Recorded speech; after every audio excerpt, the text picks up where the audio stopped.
Bonjour, je reçois aujourd'hui, à l'occasion du festival alimentaire qui se tient à Paris, enfin en France, Aimé Félix Zama, qui a eu la gentillesse de venir dans les locaux de Télésud. Vous êtes un des intervenants de ce festival, vous êtes agronome, responsable du programme agro au Togo. Alors, expliquez-nous d'abord ce qu'est le festival alimentaire. Alors, le festival alimentaire est un festival qui se tient chaque année, donc pour présenter au grand public surtout les défis qu'il y a entre l'alimentation et l'agriculture. Donc, avec une sélection de films, d'une dizaine de films à peu près chaque année, les publics, les participants, les spectateurs sont invités à débattre, à échanger sur ces questions qui sont en lien avec l'alimentation. Donc, ce que nous avons chaque jour dans nos assiettes et le lien que ça a directement avec l'agriculture et l'impact qu'il peut avoir autour de cette production agricole-là. Voilà. Et quel est l'objet de vos interventions à vous en particulier, puisque vous êtes diplômé de sciences agronomiques, vous avez un parcours extrêmement vaste dans le milieu agricole en tant que conseiller, chargé d'études, vous avez été au Sénégal, vous occupez de l'agroécologie. Quel est le sens de vos interventions? Alors, moi particulièrement, j'ai été intéressé par cette intervention au cours de ce festival en France parce que j'aimerais partager, l'idée, la motivation au départ, c'était de partager finalement l'interconnexion qu'il y a les agricultures du Sud et du Nord. Aujourd'hui, on est face à des problématiques qui sont communes à ces deux agriculteurs-là, on va dire. Donc, si je prends l'exemple d'un agriculteur français et togolais, comme des problématiques de changement climatique ou de pollution que l'agriculture peut avoir sur l'environnement. Donc, je me sentais légitime, un peu légitime, de venir partager aussi mes expériences. Donc, à travers mes petites expériences menées à la fois au Togo, au Sénégal, dans différents contextes, et aussi ma modeste connaissance, on va dire, de l'agriculture tempérée, de l'agriculture française. Alors, quelles sont ces interdépendances agricoles, enfin entre les agricultures du Nord et du Sud? Parce que c'est des climats tout à fait différents, souvent de la végétation, enfin des plantes différentes. Quelles sont les interdépendances? Comment ça se présente? Alors, ça va être directement par rapport aux échanges qui vont se faire. Les produits issus des modèles agricoles, par exemple, dans le film, on a Le Dernier des laitiers. Donc, il y a un film, le festival propose cette année Le Dernier des laitiers, un film documentaire très intéressant qui finalement montre l'hyper-intensification, enfin, le processus, la trajectoire que suit la filière laitière. Et cette filière Dans laitière, quel pays là? En France. En France. En France. Donc, un modèle français plutôt comme cas d'école, mais qui va avoir finalement un impact au sud sur le développement de la filière laitière locale en Afrique de l'Ouest, par exemple. Donc, typiquement, ça va être la surproduction de lait dans un contexte français qui va permettre à ce qu'on fasse de la poudre de lait. Donc, on va sécher le lait produit en Bretagne, par exemple, et on va exporter en Chine, mais aussi en Afrique de l'Ouest plus tard, cette poudre de lait. Cette poudre de lait est beaucoup plus accessible, donc 30% moins cher que le lait local proposé, le litre de lait local proposé. Et donc, ça va annihiler finalement le développement de la filière locale, en Afrique de l'Ouest par exemple. Donc, il y a des liens, des corrélations comme ça. Donc, je peux donner aussi l'exemple des céréales. Il y a un film aussi qui est dans la sélection, La Beauce, le glyphosate et moi. Donc, C'est un beau titre. Voilà, qui aussi propose de relire un peu les interactions, là pour le coup, entre l'agriculture de l'Amérique du Nord, et du Sud d'ailleurs, donc l'exportation du soja, avec les conséquences que ça peut avoir sur le développement agricole en France, par exemple. Donc, les interconnexions peuvent être dans les deux sens. Donc, le soja brésilien en arrivant avec la ressource protéinée qui est nécessaire pour le développement de la filière d'élevage, des filières d'élevage, on va voir que ça va induire finalement la nécessité pour les agriculteurs dans la Beauce d'avoir recours aussi au glyphosate. Donc c'est difficile par exemple à des agriculteurs de demander de réduire le glyphosate, la part du glyphosate dans la mobilisation, dans le processus d'installation des cultures, parce qu'ils sont en concurrence aussi d'une certaine manière avec leurs homologues brésiliens par exemple. Donc on voit très rapidement les connexions qui peuvent y avoir entre les différentes agricultures, que ce soit au sud comme au nord. Voilà. Mais alors ça fait quand même des années que cette affaire se produit, que par exemple le lait en poudre arrive en Afrique moins cher, donc ça n'incite pas les paysans locaux. Enfin, c'est pas que ça les incite pas, c'est qu'ils ne peuvent plus produire à des prix concurrentiels, donc ils sont obligés d'abandonner. Mais on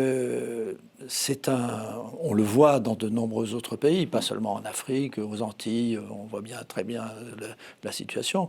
Et c'est désespérant parce que on ne voit pas comment y remédier.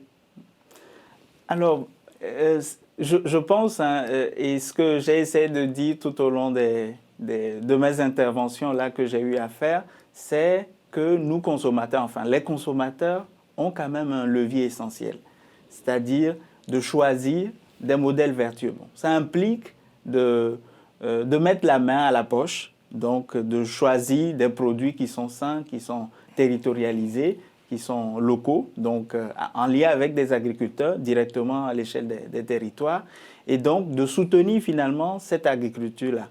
Et je pense que les consommateurs ont ce levier. Si on attend du cadre politique global qui réorganise les choses, je pense qu'on va attendre un peu plus longtemps que si les consommateurs se lèvent et se disent on va choisir des agricultures plus vertueuses, donc qui protègent l'environnement, qui procurent des services écosystémiques par exemple. Oui, mais les consommateurs sont répartis entre de nombreuses classes de pouvoir d'achat. Donc ceux qui n'ont un pouvoir d'achat extrêmement faible, contraints et forcés, disons-le, ou alors indifférents, ils donnent toujours la priorité aux produits les moins chers. Tout à fait. Mais j'aurais aussi à m'inscrire qu'il y a possibilité d'avoir une volonté de recuisiner. Enfin, c'est toute une pratique qu'il faudra qu'on adopte. Donc, en voulant acheter moins cher, on va aller plus vite. On va avoir des produits pré-cuits, enfin, qui sont proposés. Mais en adoptant un mode de consommation nouveau, on est obligé de prendre un peu plus le temps pour savoir lire les étiquettes, pour savoir ce qu'on peut avoir à manger, pour cuisiner, donc prendre le temps de préparer. Donc tout ce que le monde aujourd'hui ne nous permet pas parce qu'on est par ailleurs préoccupé par le travail, et le bien-être, enfin profiter des temps de loisirs, mais ça implique qu'on revienne finalement à prendre le temps pour avoir accès à des légumes et prendre le temps de les éplucher, par exemple. Donc c'est un mode de vie nouveau qui s'impose aussi avec le choix des produits qui peuvent être plus accessibles si on veut prendre le temps de faire le travail par nous-mêmes. Pas de laisser un modèle agro-industriel, par exemple, déjà pré-mâché, on va dire la chose pour nous. Voilà. Oui, en quelque sorte, vous êtes également philosophe. Parce que c'est une façon de vivre. C'est ça qu'il faudra qu'on adopte. Oui, Et votre expérience dans différents pays africains et européens, depuis quand même déjà quelques années, est-ce qu'elle vous incite à être optimiste et à voir qu'il y a une prise de conscience pour l'agro-agriculture En tout cas, je m'inscris plutôt dans des actions colibri. Donc, ça va être typiquement des actions... Donnez-nous des exemples. Voilà. Entre 2020 et 2022, par exemple, j'ai œuvré auprès des femmes maraîchères, donc sur la plaine de Djaglé au Togo, au sud du Togo. Donc, c'est une plaine qui est irriguée par un fleuve et donc qui permet de faire le maraîchage, donc de légumes-feuilles, consommés principalement à Lomé, donc la capitale du Togo, pas loin, à 10 km de Lomé, et donc qui permet de faire des cultures de contre-saison. Ce qu'on a observé sur ce territoire, donc, c'est le maraîchage conventionnel, avec beaucoup de mobilisation de pesticides, d'herbicides et d'intrants de synthèse. Et donc, nous, en équipe, auprès d'une organisation qui s'appelle SICHEM AgroDR, on a essayé d'approcher ces femmes-là pour leur proposer des alternatives. Donc, l'idée, c'est de remplacer finalement l'herbicide par une débroussailleuse, un motoculteur pour pouvoir réduire le temps de labour, des biopesticides et biofertilisants qu'on leur a proposés. Et derrière, ce qui a été essentiel finalement et ce qui manque souvent dans nos actions, c'est de trouver un marché de valorisation pour que ces maraîchers puissent s'inscrire pleinement dans ces pratiques agroécologiques-là, puissent pérenniser leur action de transition vers et d'adoption de nouvelles pratiques. Et donc, finalement, ce travail a permis de fidéliser quand même sur le marché des consommateurs qui sont en éveil, qui appartiennent malheureusement à une classe aisée, parce que les légumes, même si on a essayé d'apporter des innovations qui permettent de réduire le coût de production en agroécologique et de concurrencer finalement les prix conventionnels, ça demeure légèrement plus cher que les légumes feuilles conventionnels. Et à qualité égale ? Non, pas à qualité égale. À qualité égale par rapport au conventionnel, vous voulez dire? Non, je veux dire par exemple à l'aspect des légumes. À l'aspect des légumes, si, on est sur la même qualité, sauf qu'on a moins de rendement avec, avec la proposition agroécologique parce que, bon, on ne va pas traiter avec des produits qui tuent directement des insecticides, par exemple. Donc, on a l'acteur, l'agricultrice, la maraîchère doit accepter une part de perte de rendement. Donc, c'est tous ces coûts-là associés et le temps de mise sur le marché avec un circuit court, tous ces coûts associés font que la proposition agroécologique est légèrement plus chère. Et dans un contexte togolais comme ça, on est en face d'une grande partie de la population qui a un faible pouvoir d'achat. Donc, pour une initiative comme ça, il faut un processus, que ça prenne du temps, pour que petit à petit, les gens prennent conscience. Derrière, ce qu'on a imaginé aussi, c'est un label SPG, donc Système Participatif de Garantie, qui est un label alternatif par rapport à la certification tierce. Donc ça, c'est les producteurs qui s'organisent pour se contrôler eux-mêmes, entre eux. Et donc, la mise sur le marché va se faire via ce label et va créer une visibilité. Ce label va permettre à ce qu'on s'intéresse davantage à cette proposition agroécologique. Et donc, cette action, c'est une action colibri. Donc, il faudrait des milliers d'actions comme ça pour que, on va dire, un mouvement vers des pratiques agroécologiques de manière intensive se fasse.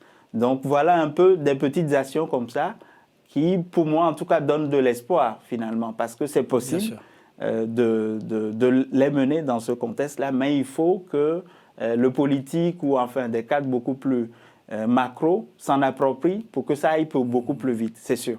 Donc c'est essoufflant d'être dans des actions colibri, mais il y a de l'espoir quand même. Mais alors celle-là en particulier dont vous parlez, elle a été lancée, elle continue ? Elle continue, mais voilà, c'est aussi le fil rouge, moi, de mon évolution professionnelle. C'était dans le cadre d'un projet, donc on a eu des subventions pour mener ces actions-là. Et finalement, au sorti, moi j'étais un peu frustré parce qu'on n'a plus les mêmes ressources pour maintenir ces actions jusqu'à ce qu'elles deviennent autonomes. Et donc aujourd'hui, je m'inscris plutôt dans des structures de type entreprises d'économie sociale et solidaire, donc qui génèrent du revenu et qui peuvent porter des actions, par exemple, des actions environnementales ou actions sociales. Donc qui puissent avoir un modèle économique finalement derrière, qui puisse porter les actions pour qu'elles aient le temps de maturer et de fleurir, d'éclore. Voilà.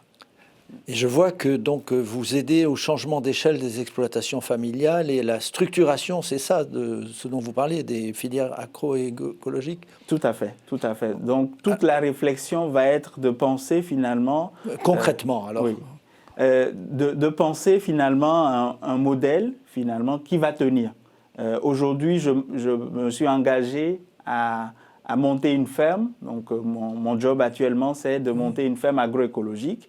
Et donc, qui a vocation à développer pas mal d'unités. Donc, une porcherie, un poulailler, une lapinière. Donc, ensemble, avec ces différentes unités de production et de la transformation qui suit derrière, on espère pouvoir développer une structure viable, donc qui est en mesure de se porter parce qu'elle génère de petits revenus via la diversification des différentes unités.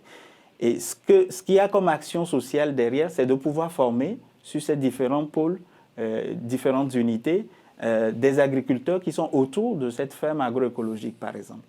Donc voilà un peu le travail et plus profondément, ça va être vraiment de concevoir avec les agriculteurs, de co-créer avec des agriculteurs des modèles ou des systèmes qui sont résilients dans un contexte de changement climatique, par exemple. Donc ça va passer par tester quelle association on peut faire de telle culture et telle culture pour pouvoir, par exemple, bénéficier de plus d'eau du sol, à une période de l'année ou de la saison, où finalement quelle culture peut être en symbiose ou renforcer le rendement de l'autre. Donc ça va être des réflexions aussi au niveau système de culture et système de production. Et là, vous en êtes au stade de la réflexion ou est-ce que déjà il y a des choses concrètes? Quelle est la dimension optimale de cette ferme ou de ces fermes dont vous parlez? Là, on est à l'étape, on va dire, démarrage, hein, au tout début. Donc, il y a des choses qui sont déjà concrètes. On se donne 3 ans. Donc, aujourd'hui, ce qui est visible sur ce centre agroécologique, c'est les unités. Donc, il y a un poulailler, il y a l'espace maraîcher qui peut aujourd'hui être développé. Donc, on est à 2 mois, là, on démarre tout juste. On a la ferme, donc d'une surface de 4 hectares et demi à peu près. Donc, où ça exactement? Donc ça, c'est au centre du Togo, donc à 270 km de Lomé. C'est quelles conditions climatiques là? Quelle situation? C'est déjà des saisons où, enfin, beaucoup plus marquées, des pluviométries qui vont tourner autour de 600 à maximum 1000 mm de pluie par an. Donc c'est des conditions, on va dire, pédoclimatiques qui sont beaucoup plus marquées que ce que j'ai observé précédemment dans mes fonctions professionnelles au sud plutôt du pays. Donc c'est 2 saisons, une saison sèche et une saison de pluie. Voilà. Donc il faudra faire l'essentiel de la production alimentaire durant à peu près 4 à 5, 6 mois, voire 6 mois de l'année. Et à votre avis, il faudra combien de temps après le démarrage, pour que ça atteigne une vitesse de croisière et que ce soit auto-alimenté en quelque sorte? Là, on se fixe quand même maximum 6 ans. Ah, quand même, oui. Voilà, 2 phases finalement. Une première phase de 3 ans pour voir si des initiatives peuvent déjà nous permettre d'atteindre une viabilité de 40% et l'autonomie vraiment à un seuil à une échéance de 6 ans après le démarrage. Là. Et vous avez déjà recruté du personnel, et à quel niveau le recrutez-vous? Est-ce que ce sont des agriculteurs confirmés ou des débutants? Alors, il y a effectivement déjà du personnel, ça va être des techniciens, puisque nous, on a vocation à encadrer des agriculteurs, donc c'est des gens qui s'y connaissent déjà dans le domaine agricole. Donc, on a un pôle, pour ce programme-là spécifiquement, un pôle exploitation agricole. Donc, des gens vont œuvrer au sein de la ferme du centre agroécologique au quotidien, autour des différentes unités. Mais il y a aussi un pôle de ressources humaines qui va être alloué à la formation. Donc, il va aller aussi en accompagnement des producteurs sur leur exploitation, sur leur propre exploitation. Donc, si vous voulez, en termes de schématisation, on a un centre qui va avoir vocation à réfléchir, à mettre en œuvre, à expérimenter un certain nombre de choses et va donner lieu à la formation et l'accompagnement des agriculteurs tout autour, finalement, dans un rayon de 30 km, on va dire à la ronde, autour de ce centre agroécologique. Donc, c'est un peu, voilà, dit schématiquement, ce que ça va être. Et par qui êtes-vous aidé? Par le gouvernement, par des associations, Très peu par le gouvernement. D'un point de vue, on va dire, réflexion, apport en termes de réflexion et d'orientation, les ministères sont ouverts. Par contre, en termes de financement, très très peu, quasiment pas. En tout cas, pas pour l'instant, on n'a pas de financement direct du gouvernement. Ça va être des bailleurs de fonds qui vont porter ces initiatives-là. Donc, on a un lien très fort pour ce programme EcoFODA avec l'AFD, l'Agence française de développement. Voilà. Donc, qui subventionne une partie, mais les autres, l'essentiel des autres financements à mobiliser vont se faire au cours du programme. Et ça va être différents types d'acteurs, mais pas forcément du gouvernement. Vous avez parlé du changement climatique. Est-ce qu'il se fait sentir déjà au Togo? Oui, il se fait sentir. Les mutations, les agriculteurs l'observent. En termes de quantité de pluie, si vous voulez, les quantités ont augmenté. Par contre, en termes de répartition, ce n'est plus la même chose. On va dire ce qui doit tomber sur un mois peut tomber en 2-3 jours. Pour l'agriculture, ce n'est pas intéressant parce qu'il faut un étalement, justement, de la pluie pour pouvoir bénéficier davantage aux cultures. C'est même dangereux si vous avez... Tout à fait. Ça peut faire... Ça peut créer du ruissellement, finalement, des sols plus battants, enfin. Donc, c'est à tout cela que l'agriculteur doit désormais réfléchir. Donc là, concrètement, ça va être d'augmenter dans la région où on mène ce programme-là le taux de matière organique dans les sols, donc la capacité des sols à retenir et à conserver de l'eau, par exemple. Voilà. Donc c'est tout ce travail-là qu'on doit faire. Et ce n'est pas facile parce que ça induit aussi des temps de travaux. Enfin, le temps de travail va doubler ou va tripler dans certains cas. Donc c'est tout ça derrière qu'il faut imaginer des formes de valorisation. Et c'est là finalement se situe la clé de la réussite de la promotion de l'agroécologie. Oui. Voilà. Quelle est la place de l'agriculture dans l'économie du Togo, pardon? L'agriculture occupe une place importante par rapport au PIB, par exemple. L'agriculture contribue jusqu'à 40% du PIB du Togo. Et en termes de population active dans le domaine agricole, c'est entre 60 et 70% de la population active. Donc autant vous dire qui travaille dans l'agriculture. Qui travaille dans l'agriculture. Oui, donc l'agriculture représente le premier pôle d'activité pour les Togolais. C'est dire l'importance de vos travaux. Tout à fait, tout à fait. Non, il faut, parce que la majeure partie, et surtout dans un contexte où la population est jeune. Donc ce qu'on observe dans ce milieu-là, typiquement où on mène ce programme, c'est qu'on délaisse, les jeunes légitimement délaissent l'agriculture parce qu'il y a trop de risques liés aux mutations qu'il y a d'une année à une autre. Par rapport à l'activité agricole, il pleut moins, donc on peut une année avoir de bons rendements et l'autre pas. Donc il y a beaucoup de départ du milieu agricole pour s'adonner à d'autres activités comme le transport, enfin, les taxis-motos au Togo. Et donc, voilà un peu la trajectoire ou les changements qui s'opèrent. Et nous, aujourd'hui, en installant ce programme, ce centre agroécologique, on veut finalement remettre finalement les jeunes, réinviter la jeunesse à revenir se consacrer à l'agriculture. En Europe, là où le développement s'est fait, il faut effectivement un départ de l'agriculture vers d'autres secteurs, mais il faut que l'agriculture soit en capacité de porter, on va dire, l'alimentation des autres secteurs, enfin des autres personnes qui se retrouvent dans d'autres secteurs, comme l'industrie ou le secteur des services. C'est un vrai problème pour les jeunes qui quittent l'agriculture. Pour quelles raisons ? Pour plusieurs raisons. L'agriculture a beaucoup de goulots d'étranglement. Hein. Dans le film Amouka, par exemple, qui est proposé dans la sélection des films à ce festival, on voit très bien les goulots d'étranglement, l'infrastructure qui doit permettre à ce que la production puisse s'écouler, par exemple, dans les bassins de consommation, dans les grandes villes. Donc, il n'y a pas de route.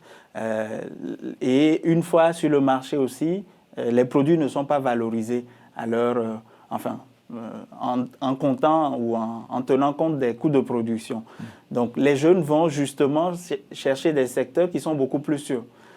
Un agriculteur, il ne perçoit pas de salaire. Il vit, un agriculteur notamment d'Afrique de l'Ouest, par exemple. C'est de la subsistance. C'est ça, de son travail.